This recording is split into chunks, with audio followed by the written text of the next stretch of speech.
Na mambo vipi mtazamaji wa St. Examples TV bana, kama kawaida siku ya leo pia tumepata nafasi ya kuweza kukutana na mdada ambaye anajihusisha na masuala ya photogenic. Of course sijui kama umeshawahi kusikia hii. Sasa leo tuko na mdada mzuri ambaye anajihusisha na hizo mambo za photogenic. Na anaitwa nani? Of course nitamkaribisha, atajitambulisha mwenyewe. Mambo vipi? Kama kaa. Okay, kwa majina unaitwa nani? Kwa majina naitwa Happy au Pretty Happy. Okay, Pretty Happy. Hiyo Pretty Happy ndo jina ambalo unatumia kwenye social media? Yes. Okay. Pengine harakati za photogenic tuanze nazo hizi. Harakati za photogenic pengine ulianza lini? Photogenic nilianza mwaka 2022. Okay. Yes. Ilikuwaje pengine mpaka kujikuta umeingia kwenye photogenic?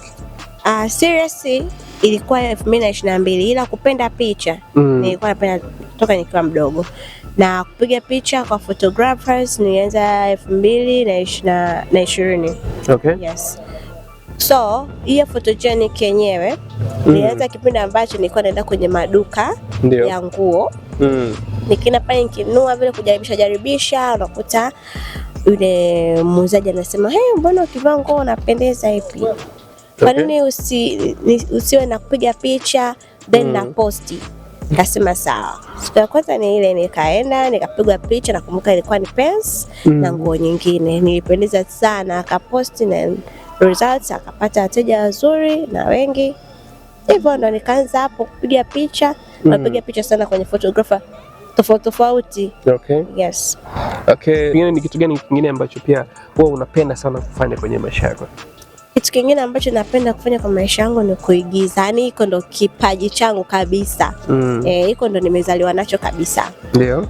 Iko cha photogenic, kuna yaani ni mtu ameniambia, "Wewe mbona kama ukiwa photogenic hivi unapendeza na bamba?" Naona nikienda kwa photographers yaani hawapati shida. Wanaambia, "Wewe ni photogenic, mapozi ninayo." Hivyo. Kwa uigizaji ndo kipaji changu kabisa, ndo nilichozaliwa nacho. Okay, pengine ulishawahi kujiunga kwenye magrupu pengine ya uigizaji ama kwa watu ambao wanajihusisha na sanaa ya uigizaji? Yes, nishawahi kujihusisha kwenye kikundi cha uigizaji huko Tanga. Maana mimi nilizaliwa Tanga, kipindi niko darasa la 5 kuelekea la 6. Kaangu tu hiyo siku kama utani ananiambia, "Happy, twende sehemu kwenda." Nikakuta amenipeleka kwenye kikundi cha uigizaji. Ndio hapo mwalimu wetu au master wetu akasema, "Sisi tulikuwa na shida na mtoto. Hebu mwezi hapa igize tuone." Kwa hiyo nikapewa scene ya kama nimechelewa kurudi nyumbani, ni nyate, babangu akawa amekaa kwenye kiti, ni nyate ili nisimshtue babangu. Lakini cha ajabu wakati napita babangu akashtuka, akaniuliza umetoka wapi? Nikaa hapa inaonyesha reaction kabisa, reality kabisa kwamba nimekosea na kweli na nimejutia kitu ambacho nimekifanya. Kwa baba akanipiga kibao cha uso. Akanipiga kibao cha uso, ninakumbuka nilitoka chozi moja tu.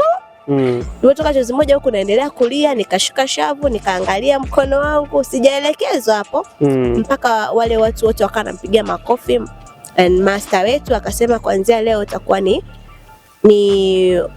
muigizaji na utakuwa kiongozi. Na nilikuwa kiongozi. Yaani niko darasa la 5, nilikuwa kiongozi wa yaani naongoza wale watu wazima wote, ni pa discipline. Ukichelewa mimi ndo na deal na wewe. Okay. Kwa maana yake ndoto ya uigizaji ndipo ambapo ilianza. Yes. Okay. Sawa, pengine harakati hizi pengine za photogenic pengine zina ugumu wote? Ugumu. Ugumu ni pale endapo jamii wanakuona ukivaa nguo fupi, ukipiga picha, hiyo ndio ugumu wake. Lakini kwangu mimi naona ina faida kwa sababu sisikizagi maneno ya watu. Yes. Okay, pengine vipi mchango wa familia wanakusapoti katika kile kitu ambacho unakifanya, ama bado familia iko nyuma, bado hawaelewi kile ambacho unakifanya? Familia yangu wananisupport vizuri sana. Hata nilipokuwa nimekuja chuoni, dada yangu aliniambia kwa nini usichukue batifu, lakini mimi nilikataa. Nikamwambia nataka nichukue walimu kwa sababu nimetoka diploma ya walimu, nimalizie walimu wangu mambo yaishe. Lakini hiyo photogenic na uigizaji ni kitu ambacho navipenda. Ndio. Na nyumbani kwetu wananisupport sana sana sana sana. Yes, hata mama yangu akipiga simu nikimwambia mama niko kushoot hapa, ananielewa. Japo kipindi nilivyokuwa mdogo darasa la 7 lile natakiwa niingie kwenye kipindi cha mtihani. Yes. Wakina Odama walikuja, maana nilikuwa kwenye kikundi cha Mzee Majuto, kwa hiyo walikuwa wanatafuta mtoto. And kaka yangu na Mzee Majuto alikaa akaniona ni mimi kwenye maigizo na masters. Yule mwalimu wetu akasema kwamba tunamtaka huyu Happy, lakini mama yangu alikataa, akasema kwamba mtoto bado ni mdogo, sitaki awe maarufu afu yuko kwenye darasa la mtihani. Kwa hapo ndo ndoto zangu zikakata, na hata leo nikiongea na mama yangu namkumbusha, ananiambia nisamehe sana mwanangu, nimekukatisha ndoto zako. Pengine ulishawahi kupata nafasi ya kuweza kukutana na Mzee Majuto? Yeah, nishai. Mtoto wake alikuwa anaitwa Hamza. Alikuwa anakuja kulala kwetu. Mlikuwa majirani ama ilikuwaje? Sio majirani sana, sisi tulikuwa tunaishi Mikanjuni, wao walikuwa wanaishi Donge. Ila kaka yangu ambaye alikuwa anaitwa Mudi, rafiki yake ndo alikuwa anaitwa Hamza, mtoto wa Majuto. Kuna yule Eric anakuwa anasemaga hivyo hivyo. Yes. Ashe kulala kwetu. Yes. Okay, kwa hiyo ilikuwa ni watu ambao mna ukaribu hivi kidogo. Yeah. Kama hata ile ukapata nafasi ama ile chance ya kupewa kasini ka kuigiza. Yes. Okay, pengine watu ambao hawamjui Mzee Majuto, pengine unaweza kutuambia mtoto wa Tanga Mzee Majuto pengine alikuwa ni mtu namna gani? Yule mzee Mungu amrehemu alipo, ila alikuwa ni mtu ambaye ukiwa na kipaji lazima akuchukue. Okay. Ukiwa karibu yake unafurahi, yani mpaka stress zako zinaisha. Na pia ni mkali kwenye kazi yake. Anataka uende, ukiambiwa muda fulani uende, usichelewe. Alikuwa straight. Japo sio kama muda wote mtamuona, hapana. Okay. Yes, kulikuwa na vikundi tofauti. Okay. Serious na ile comedian. Kwa wale wa comedian walikuwa upande mwingine na sisi wa serious tulikuwa upande mwingine. Okay.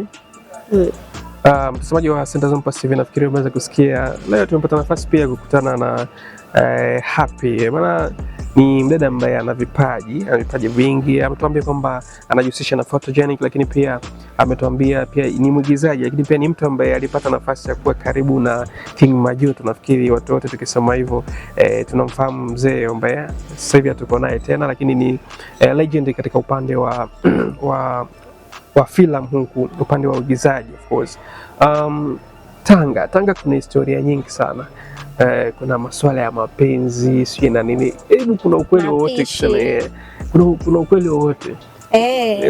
Mapishi tunasikia ndio, nazi nyingi na nini. Vitu kwenye upande wa mapenzi.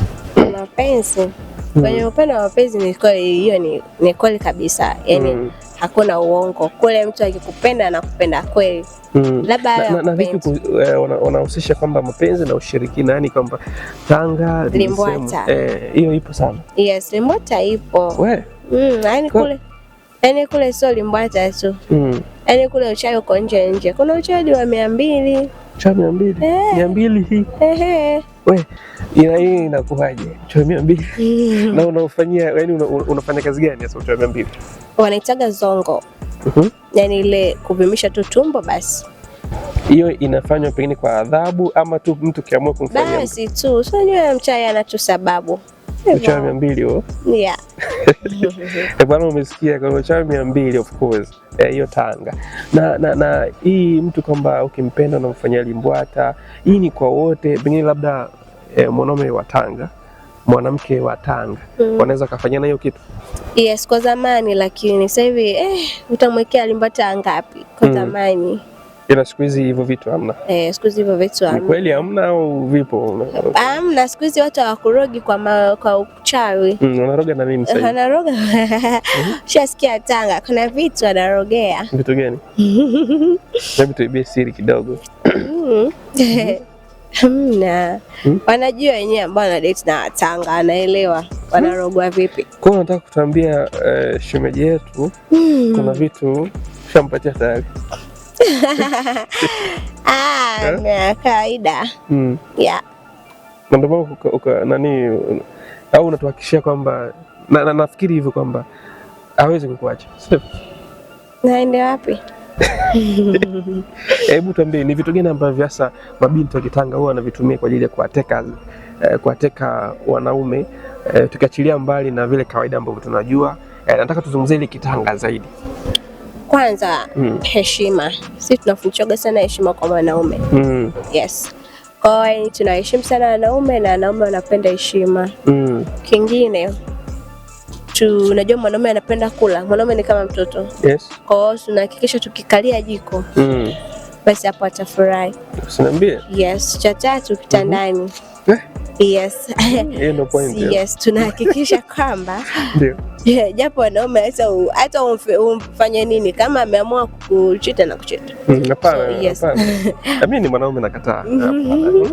Haya, kwa hiyo yani hivyo kitandani, heshima, chakula na kingine kumdekeza. Sisi tunadekeza sana. Hadi kwenye kuogesha yani. Unatamanisha. Unaziachaje sasa vitu vya Tanga? Hebu tuambie. Mtambia hasa kitandani mwanamke anamteka vipi mwanaume? Anamteka tu kwa vitendo tofauti. Akishamaliza pale kitandani, kwenye kuoga, shawezi kuogesha kwenye beseni wewe. Wewe unaogesha ndani? Wanaume sio wavalishwa kanga kwenye kuoga. Ila wenzao wanavalishwa huko. Unakuwa mtoto unafukuzwa na udi. Maji yanawekwa mdalasini, pilipili manga, yani hadi hoho, perfume inapulizwa mle ndani. Bwana, sio na mimi niende Tanga. Unaambiwa je, leo ondoka kesho. Sawa, of course pengine tupe ndoto zako au tuambie ndoto zako kubwa hasa unataka zibaki wapi hasa kwenye photogenic ama kwenye uigizaji? Ndoto zangu mimi kubwa nacho wish. Kwa sasa hivi naendelea na photogenic kwa sababu photogenic imeweza kunipatia tuzo ambayo ni UDOM Awards. Alafu pia imeweza kunipatia kufahamika na watu tofauti, wafanya biashara, kuwatangazia biashara zao, kwa mfano mavazi na brand tofauti.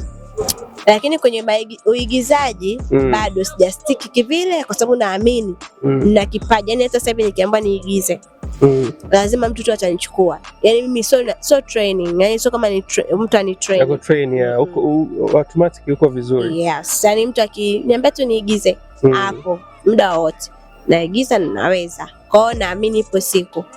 Yes. Okay, pengine neno moja hasa kwa watu ambao wanakufollow, watu ambao wanakufuatilia hivi sasa, ambao wanajua kile ambacho unakifanya, una neno gani hasa kwao?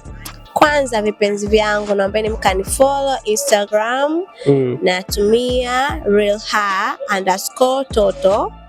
Asanteni pia wote mnaonisupport, followers wangu, napenda sana, bila nyie nisingeweza kufika. Nilikuwa na followers 400 kwenda 500 kasoro, ila sasa hivi na followers 600 na kwa jinsi gani naona watu wanaendelea kunifuatilia, jinsi gani watu wanaona nafanya kazi yangu. Naombeni mkanifollow, mcomment hivyo. Napenda sana, Mungu awabariki. Okay, mtazamaji, nafikiri umeweza kusikia vitu vingi sana ambavyo tumeweza kuongea hapa nikiwa na Happy. Bwana, leo tulikuwa na mtoto wa Tanga. Of course umeweza kusikia stories za Tanga kwa uchache. Nafikiri utakuwa umeweza kuenjoy. Lakini kubwa zaidi bwana, usiache kutufuatilia kwenye mitandao yetu ya kijamii, hasa Instagram pale ukiandika Center Zone Plus TV, TikTok ukiandika Director BHT unatupata, lakini pia Facebook ukiandika Director BHT utapata stories zetu zote, na YouTube ukiandika Center Zone Plus TV utapata vyema. Yes, bwana, kitu cha msingi ndio hicho. Unatakiwa kufollow pamoja na kusubscribe.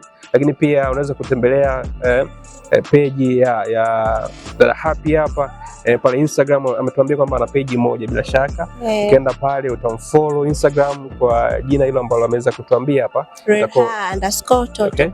Yes, tutakuwa tumefanya jambo kubwa sana. Mpaka wakati mwingine, ciao. Ciao.